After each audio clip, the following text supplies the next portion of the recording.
Olá, eu sou o professor Walter Colichon. Essa é a nossa aula sobre estimativa de evapotranspiração com a equação de Penman-Montes. A gente viu num vídeo anterior algumas metodologias para medir evapotranspiração usando lisímetro ou utilizando o método de covariância de vórtices. Mas um problema que é frequente na área de hidrologia é estimar ou prever qual vai ser a evapotranspiração de uma determinada vegetação. Então, de forma antecipada, considerando certas características climáticas de uma região, qual seria a evapotranspiração e, em consequência, o consumo de água de um determinado tipo de vegetação. Ao longo do tempo foram propostas várias equações para estimativa de evapotranspiração. Algumas são mais simples, utilizam menos variáveis, como é o caso da equação de Thornthwaite. Algumas são um pouco mais sofisticadas, utilizando radiação solar, temperatura, etc. E talvez a equação mais completa tem sua origem no trabalho de Penman, na década de 40. A gente não vai ver todas as equações, a gente vai se limitar a ver a equação de Penman-Monteith, que foi originada a partir desse trabalho aqui. A equação de Penman-Monteith ela foi derivada inicialmente em 1948 por Penman para estimar a evaporação de uma superfície líquida. Posteriormente, ela foi completada por Monteith para estimar a evapotranspiração da vegetação. Ela está baseada no balanço de radiação, balanço de calor e energia na superfície, onde a gente tem esse primeiro termo, a radiação líquida, esse segundo termo, o fluxo de calor para o solo, esse terceiro termo é o fluxo de calor sensível e, finalmente, o fluxo de calor latente. Então, está baseada nessa ideia de balanço de energia na superfície. E lembrando que o fluxo de calor sensível, ele depende do gradiente de velocidade do ar e também do gradiente de temperatura. Então, ele depende da intensidade desses vórtices e na equação de Penman-Monteith se admite que o fluxo de calor sensível pode ser estimado por essa equação aqui, em que a gente tem a temperatura da superfície, ou seja, mais próxima da superfície, e a temperatura do ar numa altura um pouco afastada da superfície. E a gente tem esse termo de resistência aerodinâmica. Esse termo ele é maior quando a velocidade do vento é mais baixa e ele é menor quando a velocidade do vento é mais alta. A resistência aerodinâmica seria a resistência que a atmosfera oferece ao fluxo de calor sensível desde a superfície até níveis mais altos da atmosfera. O que a gente vê é que quanto maior a velocidade, menor é o termo de resistência, e menor é o termo de resistência, maior é o fluxo de calor sensível. De forma semelhante, o fluxo de calor latente, que é o fluxo de vapor da água da superfície para regiões mais distantes na atmosfera, ele também é controlado pela formação de vórtices. E na formulação da equação de Penman-Monteith se admite que esse fluxo de calor latente ele pode ser representado pela diferença de pressão parcial de vapor na saturação e a pressão parcial de vapor na condição atmosférica atual. A gente admite que a superfície que está evaporando está deixando a camada mais próxima da superfície com uma pressão parcial de vapor próxima da saturação, enquanto que o ar mais distante da superfície tem uma pressão parcial de vapor igual à pressão real de vapor do ar naquele instante. E, novamente, a resistência aerodinâmica, que, igualmente, depende da velocidade do vento. Quanto maior a velocidade do vento, maior é a turbulência, menor é a resistência aerodinâmica, e esse termo entra aqui no denominador, então maior é o fluxo de calor latente também. Combinando então o fluxo de calor sensível com o fluxo de calor latente, com a equação de balanço de energia e mais algumas hipóteses adicionais que a gente não vai se aprofundar aqui, é possível chegar a essa equação, que é a equação de fluxo de calor latente a partir de Penman-Montis. Essa equação de Penman-Montis. A gente tem aqui o termo de radiação, o termo de fluxo de calor para o solo. Aqui a gente tem termos relacionados à pressão parcial de vapor, que depende da temperatura e da umidade relativa do ar. A velocidade do vento entra no termo de resistência aerodinâmica, aqui e aqui. Esse termo vai depender da temperatura do ar, o mesmo vale para a constante psicrométrica, que é praticamente constante. E finalmente a gente tem um termo de resistência superficial, que depende do tipo de vegetação e do grau de umidade do solo. Então esses são os termos da equação de Penman-Montis. A radiação líquida,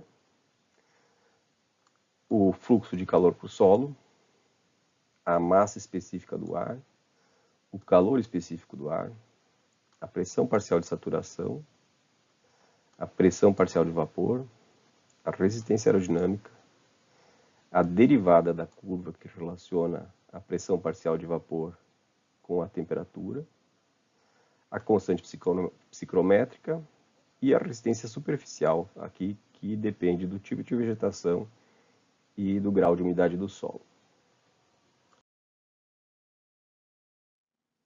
A equação de Penman-Montis, na sua forma mais geral, ela é dada por essa equação, portanto, e os termos estão descritos aqui.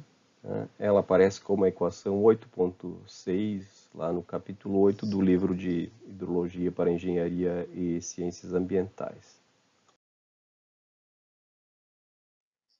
A equação de Penman-Montis, nessa forma geral, ela é aplicável a qualquer tipo de vegetação, desde que a gente conheça o valor da resistência superficial dessa vegetação, considerando as condições de umidade do solo também.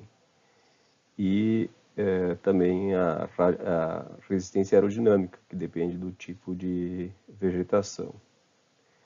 A vegetação ela influencia na radiação líquida também, por conta do albedo, que pode ser maior ou menor dependendo do tipo de vegetação. Mas então essa equação nessa forma ela poderia ser aplicada para qualquer tipo de vegetação em qualquer situação de disponibilidade hídrica, desde que os parâmetros refletissem essas situações. Uma das aplicações da equação de Penman-Montis é para obter uma evapotranspiração de referência, com a qual outras evapotranspirações de outros tipos de vegetação podem ser comparadas. A FAO, o Organismo para Alimentos das Nações Unidas, padronizou a estimativa de evapotranspiração de referência utilizando a equação de Penman-Montis como base, nessa publicação que está representada aqui. A evapotranspiração de referência ela é definida como a evapotranspiração de uma vegetação baixa, como a grama, bem suprida com água, com valores pré-definidos de albedo, altura da vegetação e resistência superficial. Considerando que a vegetação tem 12 centímetros de altura, a resistência superficial é 70 segundos por metro e o albedo é 0,23. Aplicando esses valores nas equações da fórmula geral da equação de Penman-Montis, a gente obtém a evapotranspiração de referência de Penman-Montis. E a partir dessa evapotranspiração de referência, podem ser obtidos valores de evapotranspiração potencial de outros tipos de vegetação, utilizando coeficientes multiplicadores, conforme a gente vai ver.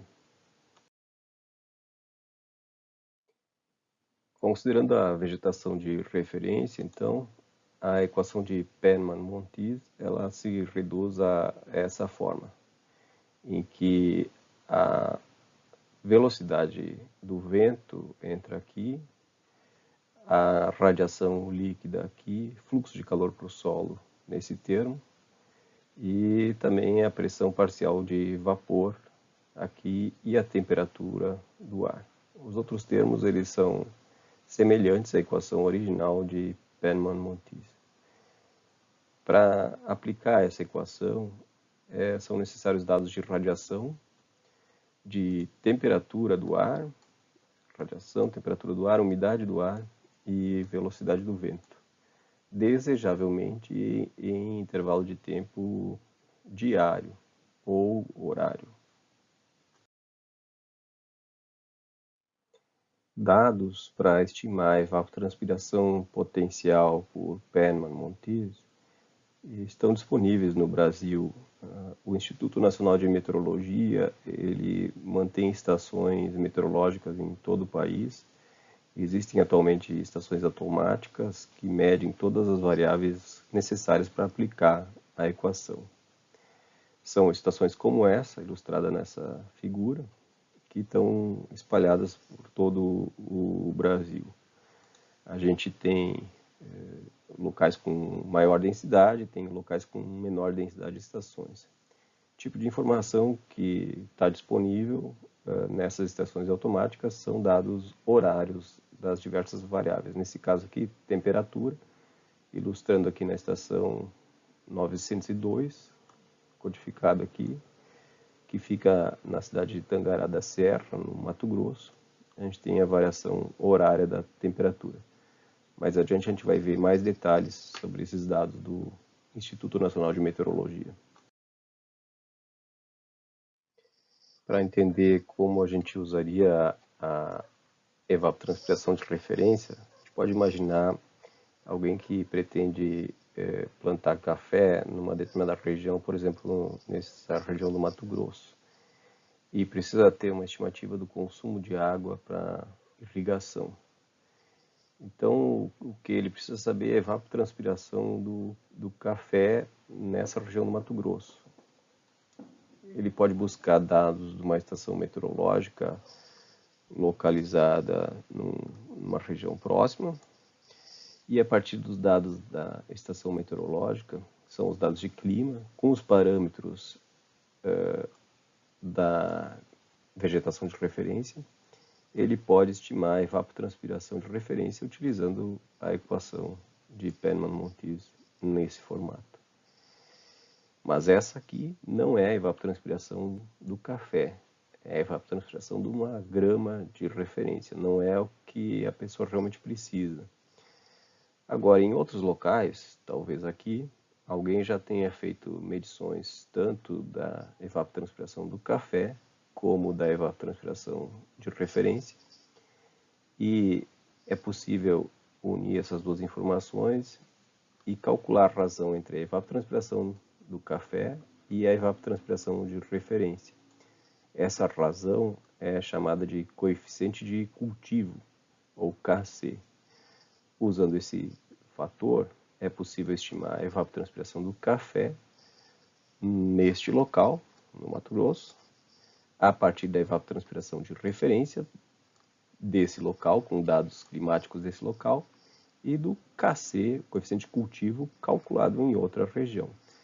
A gente parte do pressuposto que o coeficiente de cultivo é o mesmo em qualquer região do mundo. Essa é a aplicação típica da equação de evapotranspiração de referência. Existem tabelas com valores do coeficiente de cultivo, KC, para diferentes tipos de vegetação. Um KC igual a 1, por exemplo, significa que a evapotranspiração dessa vegetação é igual à evapotranspiração de referência. E, então a gente vê algodão aqui com um valor um pouco superior à evapotranspiração de referência. E cítricos, laranja, limão, com um valor talvez 30% abaixo da evapotranspiração de referência. Milho com um valor de 15% superior à evapotranspiração de referência. E no outro aqui extremo, abacaxi, com um valor bastante mais baixo que a evapotranspiração de referência. E um valor bastante mais alto aqui é o de cana-de-açúcar. Entretanto, chega a ser talvez algo como 20, 25% maior apenas do que a evapotranspiração de referência. Esse valor de Kc, ele também não é constante ao longo do tempo, principalmente para culturas anuais ou sazonais. Ele depende do desenvolvimento da planta. Logo que a planta é semeada, obviamente a vegetação ainda tem baixo porte ou nem emergiu, então o Kc é relativamente baixo, né? À medida que a planta se desenvolve, ela vai atingir o seu Kc de pleno desenvolvimento, que eventualmente é um pouco superior, um pouco inferior ao valor 1, que seria exatamente igual ao da grama de referência.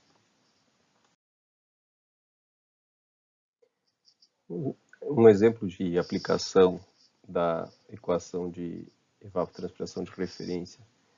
Vamos supor que a gente tivesse que estimar a evapotranspiração de referência em Tangará da Serra, no Mato Grosso, no dia 29 de abril de 2020, usando a equação na forma padronizada pela FAO.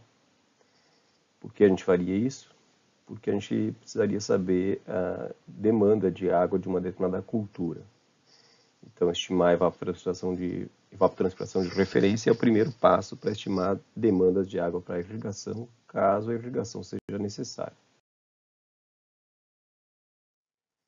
A primeira coisa que a gente vai fazer é buscar dados. No Brasil, a gente tem dados meteorológicos para esse tipo de cálculo no portal do Instituto Nacional de Meteorologia, cujo endereço é dado aqui. Ele tem essa aparência. Vocês entrando nesse portal, vocês podem acessar o histórico de dados meteorológicos e o mapa de estações meteorológicas. Inicialmente, a gente pode olhar esse mapa de estações meteorológicas e a gente observa que existem estações automáticas e existem estações convencionais.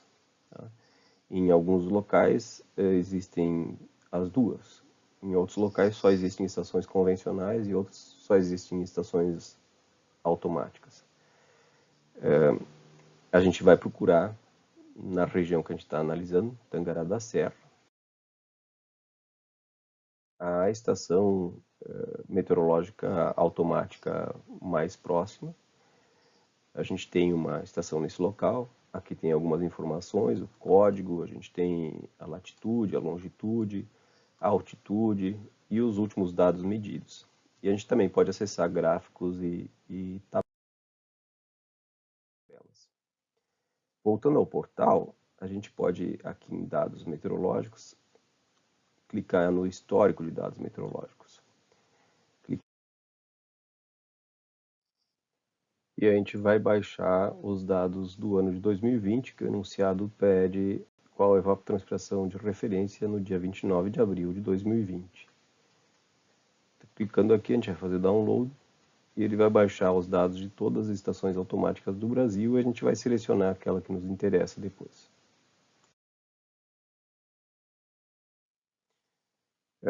Os dados são baixados num arquivo Excel e a gente tem dados horários de hora em hora, tanto de todas as variáveis aqui, precipitação, pressão atmosférica, temperatura, umidade relativa do ar, velocidade do vento, todas as variáveis que nos interessam.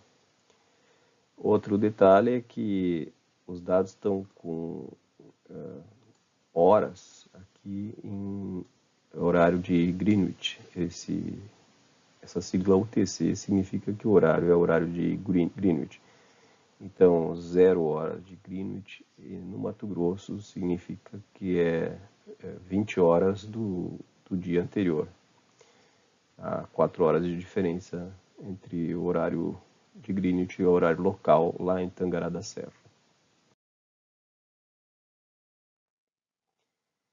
Então é necessário considerar isso para selecionar os dados. A gente está buscando os dados do dia 29 de abril, da 1h até às 0h do dia 30. Isso significa que a gente vai ter que pegar os dados do 29 de abril, das 5h de Greenwich, até o dia 30 de abril, das 4h de Greenwich. E segundo passo é selecionados os dados daquelas 24 horas que nos interessam.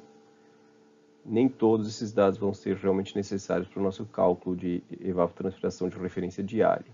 A gente precisa da temperatura mínima e da temperatura máxima do dia, da umidade relativa máxima, da umidade relativa mínima do dia. A gente precisa do somatório da energia solar recebida na superfície, medida pelo piranômetro. Repare que os dados são dados em kJ por metro quadrado, não é watts por metro quadrado, então já é o acumulado da hora. Esse valor aqui corresponde ao acumulado da hora. Então, fazendo o somatório aqui, a gente vai ter a energia total recebida na superfície na forma de ondas curtas.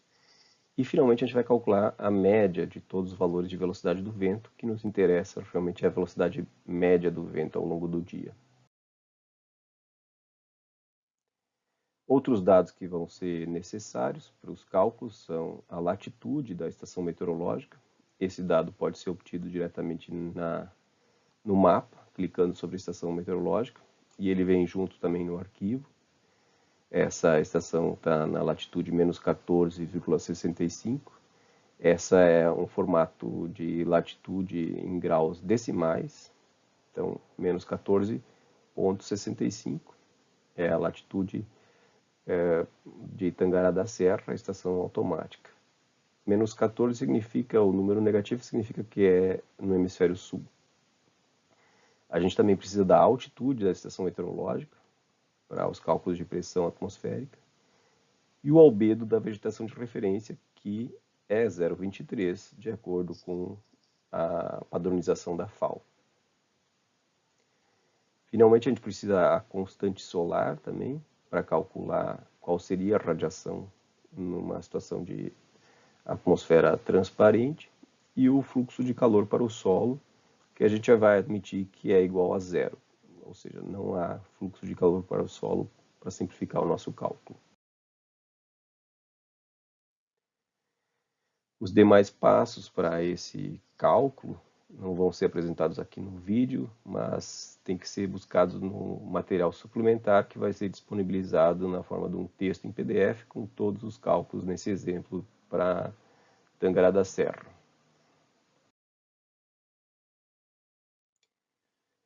Um assunto que às vezes surge é a comparação da evaporação de tanque com a evapotranspiração de referência.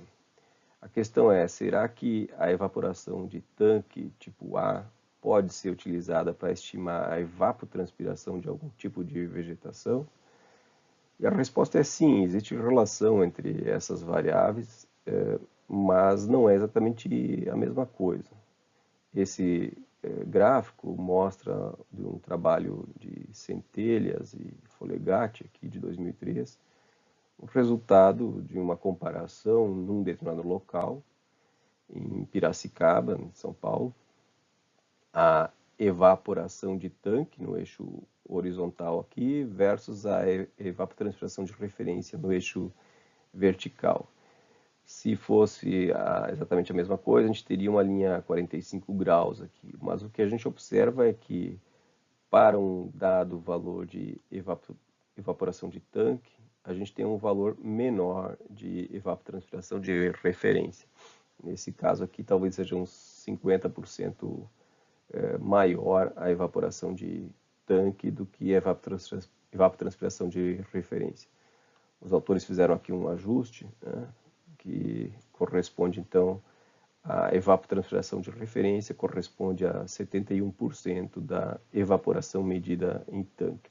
Ou seja, existe uma relação, existe também uma dispersão em torno dessa relação e, em geral, a evaporação de tanque tende a ser maior do que a evapotranspiração de referência.